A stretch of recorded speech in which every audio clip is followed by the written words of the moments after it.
Hi, welcome to another episode of Hot Takes.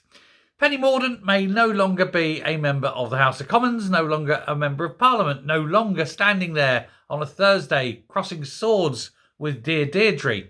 However, she is still about. She's a columnist now for The Independent, and she's written a piece that basically sums up one of the problems that Rachel Reeves has got in her forthcoming budget, and that is the issue of defence. Now, we all know that Labour don't like spending money on defence. It seems as very right-wing to want to protect your nation, to defend your nation from oppressors. After all, the Labour Party are busy bringing them all in. Seems a bit odd wanting to spend money to keep them out, doesn't it, really? But what Penny, is saying is that this budget is more than just putting money in to build up the military. It is also a chance to show other countries our commitment to building up the military. Put the money in, make it big, make it loud, make others who may potentially want to be our enemies see that we're serious about defence. And of course, she's absolutely right. Rattle the sabre. Put the fleet to sea. There is a term called a canned navy, and that is to say it's a navy that may not actually be out there at sea patrolling, but when everyone knows you've got 400 boats sitting moored up ready to go, they'll think twice before attacking. This is realpolitik in its most basic form. After all, it is a government that can visit violence upon another government through the use of military force. If you don't have a military, you're all mouth and no trousers. A bit like the French, really, isn't it? Anyway, she's accused the government of burying its head over the issue of defence. And this is amid reports of Labour, rather than putting money into defence and into the military, is looking at making cuts. Because obviously defending the nation is not what they're into. They don't want to defend the nation. Writing in The Independent, the former Tory leadership hopeful, what a long time ago now, wasn't it, warned that Labour's first budget, which will be delivered at the end of October, is the only opportunity they have to demonstrate that the UK is serious about playing their part in defending our collective interests. Now, there is that. There's also the fact that NATO membership is based upon spending, I think it's 2% of GDP on military, on defence. And that because it's likely to be when rather than if, Trump gets into power, he will hold NATO to it. He's saying, and he said before when he was president before, that he is not going to allow NATO to be reliant rather on the US to defend Europe. He said the United States will defend, but Europe has got to do its part. Currently, the only people actively building up their military at any real scale are the Polish. And of course, they need to. If Russia did come over, they're the first place it will go. They want to join Poland up with Kaliningrad. They want to join Russia up with Kaliningrad. That means going through Poland. So Poland are busy building up massively their armaments. The Germans have got a very slow, slight build-up because they're all in recession and can't afford it. The French don't have much, never have. Good air force, but not much else. And everyone else is kind of meh. Traditionally, they rely on the British, don't they? Well, I say traditionally, First World War, Second World War, Napoleon before that.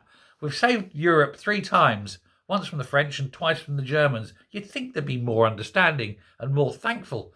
They're an ungrateful bunch, aren't they, really? Or maybe they just resent it. Maybe they just resent it. It's always Britain that has to save their arses. That's probably what it is.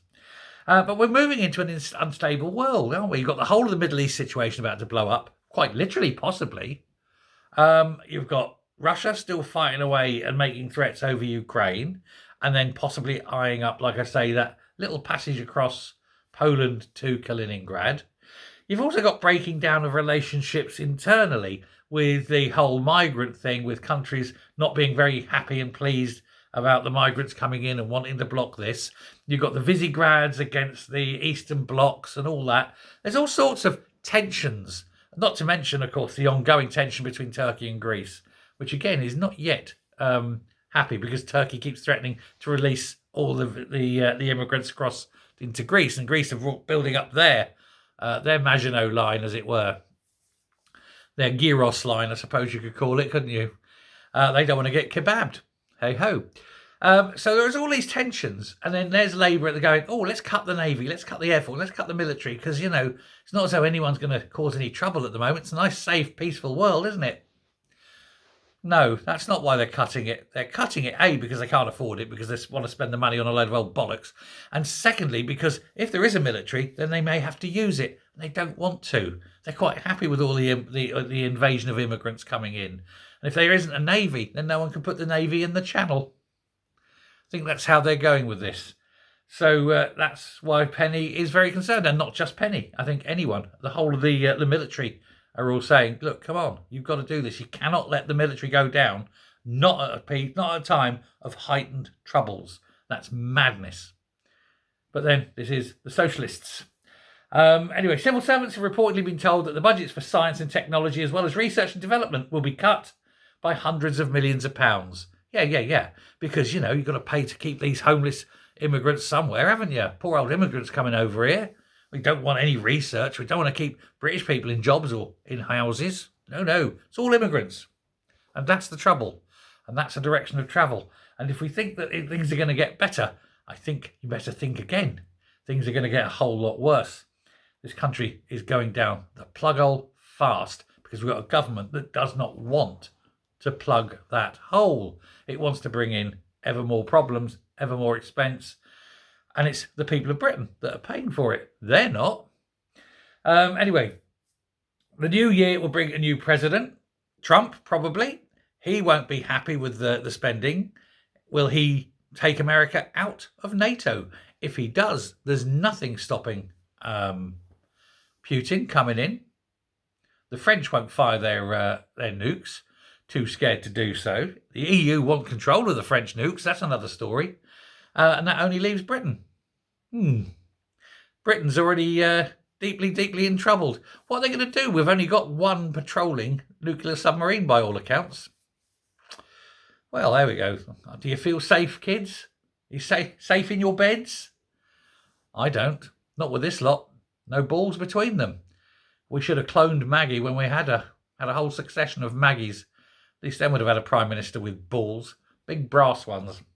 Anyway, let me know what you think. Should we build up the Navy? Should we build up the Army? Should we build up the Air Force? Or should we capitulate and just hand Britain over to whoever wants to take her? The Labour way. Thanks very much. Bye.